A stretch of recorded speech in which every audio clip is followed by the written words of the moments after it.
네, 뜨거운 감자 확인하고 오셨습니다. 오늘 시장 다소 불안하고요. 코스닥은 하락 전환, 코스피는 상승 하락 반복하고 있습니다. 그런데 눈에 띄는 게요. 그동안 부진했던 반도체 주들이 어제부터 좀 달라지고 있다는 겁니다. 오늘도 이 시장 약세 속에서 빨간불을 켜고 있는데요. 무엇 때문일지 차영수 소장님과 함께 이야기 나눠볼게요. 어서 오세요. 안녕하십니까? 네, 안녕하세요. 오늘 같은 시장에 반도체 이 대형주들마저 무너졌다면 지수가 어떻게 됐을까 좀 아찔하더라고요. 그렇죠. 그런 시장 안에서 오늘 삼성전자, SK하이닉스가 다시 한번 그 8만 원대, 12만 원대를 회복했던 이유가 있을까요? 나름대로 의미가 오늘은 그 어느 때보다도 상당히 의미가 깊다 이렇게 좀 말씀드릴 수가 있겠습니다. 삼성전자가 오랜만에 보는 양봉이에요. 봉의 크기가 그동안 워낙 그 일봉이 작다 보니까 한 2% 정도 올라오는 봉만 하더라도 양봉이 정말 우뚝 솟은 것처럼 보인다라는 것이 상당히 고무적이다라고 말씀드릴 수가 있겠습니다.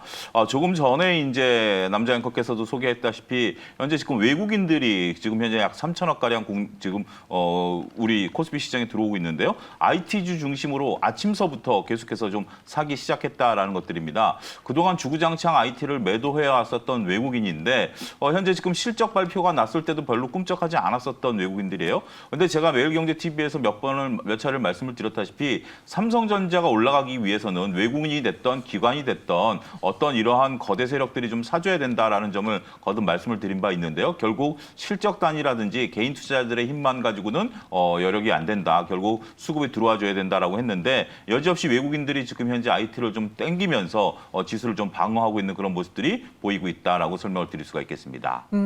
이제 반도체주 시장이라서 반도체주 없으신 분들은 시장 답답해할 겁니다라고 글 올려주신 분도 있고요. 그럼 현재가 매수일까요? 라고도 글 올려주신 분 있는데 저희가 한 번씩 이야기를 나눠볼게요. 먼저 삼성전자가 갖고 있는 강점인데요. 메모리 반도체 부분을 인텔 꺾고 글로벌 매출 1위를 기록했다고 해요. 예. 근데 어떻게 보면 1위의 주가가 이거야? 라고 생각할 수도 있잖아요. 1위의 주가가 이거가 아니라 1위의 주가니까 이 정도다라고 생각할 수도 있습니다. 이건 보는 관점에 따라서 왜냐하면 네. 우리가 이제 메모리 반도체 부분들을 1위를 달성했는데 인텔과 비교했을 때 약 1억 달러 정도밖에 차이가 나진 않아요. 하지만 그동안 애플이 삼성전자에게 두 차례밖에 1위 자리를 내주지 않았습니다만 1억 달러라도 삼성이 이런 것들을 내줬다라는 것이 나름대로 의미가 있다라고 말씀드릴 수가 있겠죠. 그런데 삼성전자가 그렇다라면 10만 전자까지 가 있어야 되지 않겠는가라는 보는 시각도 분명 존재하고요. 또한 분명 우리가 또 한 차례는 4만 원대 대비해서 그러니까 코로나19 이전에 4만 원대 가격 대비해서는 이미 이 정도 많이 올랐다. 이거 선 반영됐다. 이렇게 볼 수도 있다라는 거죠. 그러니까 밸류라는 문제가 실적이 좋으면 주가가 항상 최고가를 찍어야 된다라는 것이 아니라 지금 밸류 정도 수준에 따라서 많은 투자자분들이 보는 시각이 다를 수 있다라는 겁니다. 그래서 삼성전자를 개인이 팔거나 사거나 외국인이 사거나 팔거나 하는 부분들이 된다라는 거죠. 따라서 인텔을 꺾었기 때문에 주가가 올라간다? 이런 것들에 대한 논리는 그렇게 정당성을 확보하기에는 그렇게 큰 논리는 아니다. 이렇게 좀 냉정하게 말씀을 좀 드릴 수가 있겠습니다. 그래도 앞서 차윤수 소장님도 그랬잖아요. 어제 오늘 보면서 네. 반도체주의 분위기가 조금 달라지는 것 같다. 그렇죠. 그리고 저희가 지난주, 지지난주에 먼저 2차 전지 소부장이 오르고 나서 다음 타자로 반도체 소부장이 살짝 먼저 맛을 봤었거든요. 그렇습니다. 이 역시도 무언가의 시장의 분위기가 바뀌고 있다는 힌트를 주는 거 아닐까요? 일단 뭐 전체적인 순환매 차원에서 이해를 해야 된다라고 말씀드릴 수가 있겠고 우리가 이제 처음에 삼성전자가 작년에 독주할 때는 지수만 올라오고 종목들은 못 올라왔었죠. 그러니까 네. 상대적으로 다른 종목들을 갖고 특히 중후장대를 갖고 계셨던 분들은 극심한 소외를 2020년에 느꼈다라는 거죠. 근데 2021년에는 삼성전자를 갖고 계신 분들이 상대적인 소외감을 느끼고 있는 반면에 소부장이라든지 뭐 중후장대 쪽에 갖고 계신 분들은 2020년보다 21년이 재밌었다. 이렇게 또 평가를 내릴 수 있지 않겠습니까? 오랫동안 쉬었죠. 삼성전자가 8만 전자에 정말 껌딱지 마냥 붙어 있었다라는 표현, 속된 표현이 있을 정도로 오랫동안 쉬었기 때문에 물론 아직까지 8만 원에서 지금 오늘 8만 1,000원까지 올라왔습니다만 이게 지금 오늘부터 상승이다 아니다 우리가 지금 섣불리 판단하기는 어렵습니다만 외국인들이 삼성전자를 사줌으로써 이렇게 올라간다라는 것은 결국 이제는 순환매가 다 돌고 다시 한번 지수가 올라갈 수 있는 그러한 순환매 차원의 모멘텀이 마련이 됐다. 이렇게 이해하시는 게 현재로서는 가장 정확하지 않겠는가 말씀드릴 수가 있겠습니다. 글로벌 업체들이 이제 대규모 투자 선언을 했잖아요. 그렇죠. 그리고 우리가 반도체 이야기할 때 또 말씀드렸던 게 네. 단순히 기업 간의 사활이 아니라 국가 간의 사활로 좀 바뀌고 있다라고 그렇죠. 하면서 예. 투자 우리나라에서요. 우리가 지원 많이 해줄게 이런 이야기잖아요. 그러면은 지금 우리 시장에서 봐야 되는 반도체를 내가 본다면 대형주, 뭐 삼성전자, SK하이닉스보다는 이렇게 투자 수혜를 받을 수 있는 중소형 부품단으로 가는 게 맞는 건가요?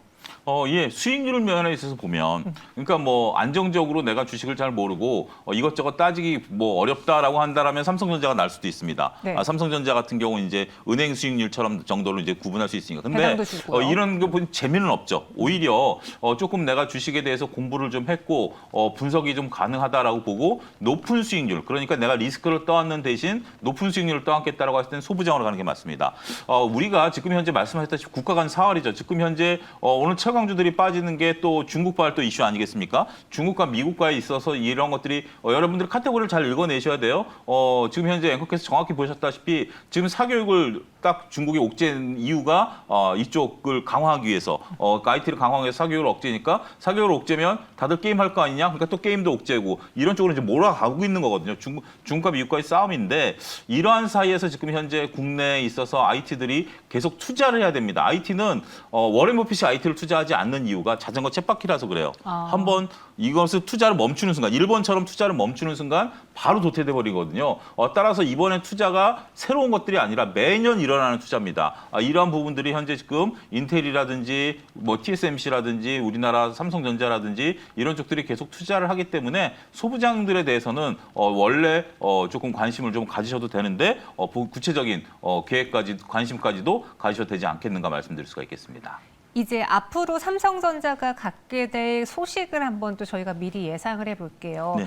8.15 특사, 광복절 특사가 네. 있고요. 항상 거기에 관련해서 뜨거운 뉴스가 이재용 부회장이 사면을 받느냐 아니냐 이런 이야기잖아요. 네.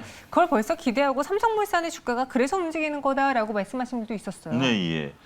근데 저는 조금 거기에 대해서는 조심스럽게 원래 제가 보수적이긴 합니다만 조금 조심스럽다라는 거죠. 이게 보수적이라는 게 정치적인 보수적인 게 아니라 주식시장에 있어서 너무 기대감을 갖는다라는 것들. 지금 지금까지 나온 뉴스 플로우만 보더라도 정부 당국자들은 조금 선을 긋고 있고 오히려 여당에서 약간의 조금 뭐 이런 것들을 풀어주자라는 쪽인데 글쎄요 모르겠습니다. 이거는 그 최종 의사결정권자가 결단을 내리기 전까지는 우리가 어떠한 것을 한다 하더라도 이루어질 수 있는 분야는 분명 아니거든요. 근데 한 가지 중요한 것은 이재용 부회장이 석방이 됐다. 뭐 가석방 형태가 됐던 뭐가 됐던 밖으로 나온다라고 해서 주가가 올라갈 수 있을까요? 라는 거에 오케이라고 대답할 수 있는 분이 의외로 많지 않다라는 겁니다. 지금 삼성전자가 이재용 부회장이 영어의 몸이 된 이후에도 사상 최고의 실적을 달성하고 있고요. 다양한 지금 현재 M&A도 현재 이루어지고 있죠. 물론 그룹 총수가 안 계시기 때문에 불편한 것은 사실입니다만 삼성이 그룹 총수가 안 계시다고 해서 안 굴러가는 그런 조직도 아니고요. 그러한 부분들을 보면 삼성이 이재용 부회장이 나오면 구만전자까지 간다는 논리도 굉장히 희박한 논리가 아니겠는가 말씀드릴 수 있겠습니다. 그러면은 우리가 예측할 수 없는 거 말고 예측할 수 있는 스마트폰 이야기해 볼게요. 예. 항상 하반기에는 또 신제품이 나오고 있고 그렇죠. 이번엔 폴더블폰 가격도 낮추면서 약간 네. 이제는 그 대수로 승부를 보겠다. 많이 예. 팔아서 승부를 보겠다라는 것 같은데요. 나오면 사시겠습니까? 저요? 예.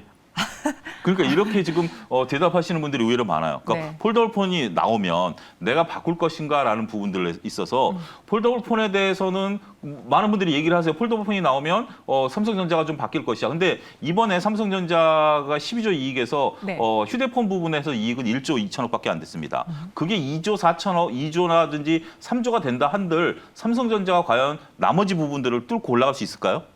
그렇게 본다라면 저는 그렇게 크지 않는다. 그리고 제가 주위에서 물어보고 다닙니다. 과연 100만 원을 주고 아무리 가격이 낮춘다 하더라도 200만 원짜리가 100만 원대 초반은 갈 거 아닙니까? 그거를 2년마다 바꾸는데 폴더블폰으로 바꾸겠느냐라는 질문에 선뜻, 물론 사시겠다는 분도 계시죠. 선뜻 대답이 안 나온다는 것은 대중화, 범용화되는 데 있어서는 걸림돌이 될 수 있는 부분들도 일부 있다. 저는 조금 그렇게 바라봐야 될 것 같습니다. 저는 바꿀 겁니다. 저는 필요에 의해서 바꿀 건데 네. 나중에 바꾸면 보여드리겠습니다. 하지만 그렇다고 해서 삼성전자를 사야 된다? 그런 것도 조금 조심스럽습니다. 네, 차영주 소장님의 의견 들어봤고요. 그럼 삼성전자에 대한 전략 일단 분위기가 좀 바뀌었다라고 하면은 여기서 우리가 또 기대를 더 해볼 수 있는 건지 삼성전자 주가 전략 그리고 오늘 반도체주 흐름 좋으니까 반도체주 안에서 눈여겨봐야 될 종목도 같이 들어볼게요. 예, 삼성전자 같은 경우 지금 뭐 이제부터 시작을 했으면 좋겠습니다. 삼성전자를 정말 어느 누가 쉽게 예측하기는 어려울 것으로 보여집니다. 삼성전자가 정말 이번 기회에 9만 전자까지 달려가는 외국인과 기관들이 좀 붙으면서 외국인들이 땡기면 결국 기관들이 따라올 수밖에 없습니다. 이런 모습들 때문에 그리고 선물도 들어오면서 좀 땡겼으면 하는 바람들을 좀 말씀드릴 수가 있겠고요. 9만 전자를 뚫어준다라면 이제 10만 전자까지 충분히 그 위에는 매물 공배이기 때문에 가능하다라고 말씀드릴 수가 있겠습니다. 반도체 장비 업종 중에 제가 지금 어제 급등하다 오늘 현재 지금 보합권에 머무르고 있는 고영을 좀 관심 있게 보고 있는데요. 차트를 보게 된다면 어제 양봉이 솟은 이후에 오늘 어제 변동성이 있었던 부분들의 물량들을 소화해내고 있습니다. 시장이 안 좋은데도 불구하고 이렇게 매물을 소화한다는 것은 전형적인 계단식 상승의 모양을 좀 갖추고 있다라고 좀 말씀드릴 수가 있겠거든요. 따라서 여러분들이 보시고 있는 종목 중에 뭐 이것만 보시라는 것들이 아니라 여러분들이 보고 계신 장비, 소부장 다 좋습니다. 그렇지만 제가 보고 있는 것은 고영을 단기 트레이드 관점에서 보고 있다. 이런 점도 거듭 말씀드리도록 하겠습니다. 네, 삼성전자와 함께 고영까지 더해 주셨습니다. 네, 오늘 반도체주 그리고 8만 전자 회복한 삼성전자에 대해서 이야기 나눠봤고요. 수장님 여기서 인사드리도록 할게요. 오늘 말씀 고맙습니다.